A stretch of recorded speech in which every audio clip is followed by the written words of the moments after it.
Okay, nandito na yung unit ng Nakayama na parang kotse na po yung Hitsora. So kung nakikita natin, ang ganda ng design, guys. So dito lang sa Nakayama warehouse yan. So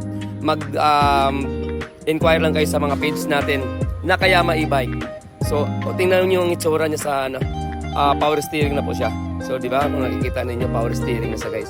So ganon ka-perfect ang unit na to. So napaka-perfect ang unit na to, no? So pagdating naman dito sa may niya, yung gulong niya, talagang malaki na po yung mga gulong niya, no? So mas maganda, ang kagandahan lang dito sa amin, pwede kami mag-deliver. Pag hindi niyo nagustuhan, pwede niyo ibalik ang unit. Oo, kung hindi kayo satisfied. Pero bago namin deliver ang unit, binibidyohan natin yan. O, ayan. So makikita ninyo, detalyado yung video.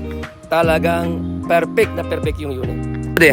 Yun, no? So dito lang sa kung pupunta kayo ng Nakayama, pag mag-inquire kayo, pwede nating makapili kayo sa mga unit natin from the warehouse, no?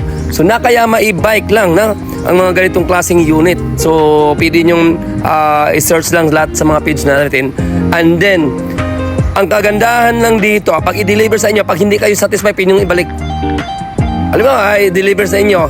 Pag hindi kayo satisfied, pwede ibalik. Ibig sabihin, yung mga unit ng Nakayama talaga is napaka-quality.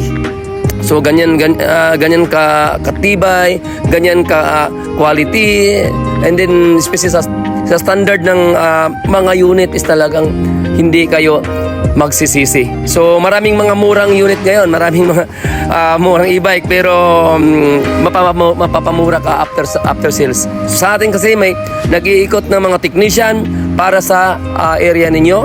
So yun ang kagandahan dito sa Nakayama, no? So makapili kayo, i-deliver sa inyong unit, pwede nyong ibalik kapag hindi kayo satisfied. So yun naman, guys, the best quality e-bike in the Philippines.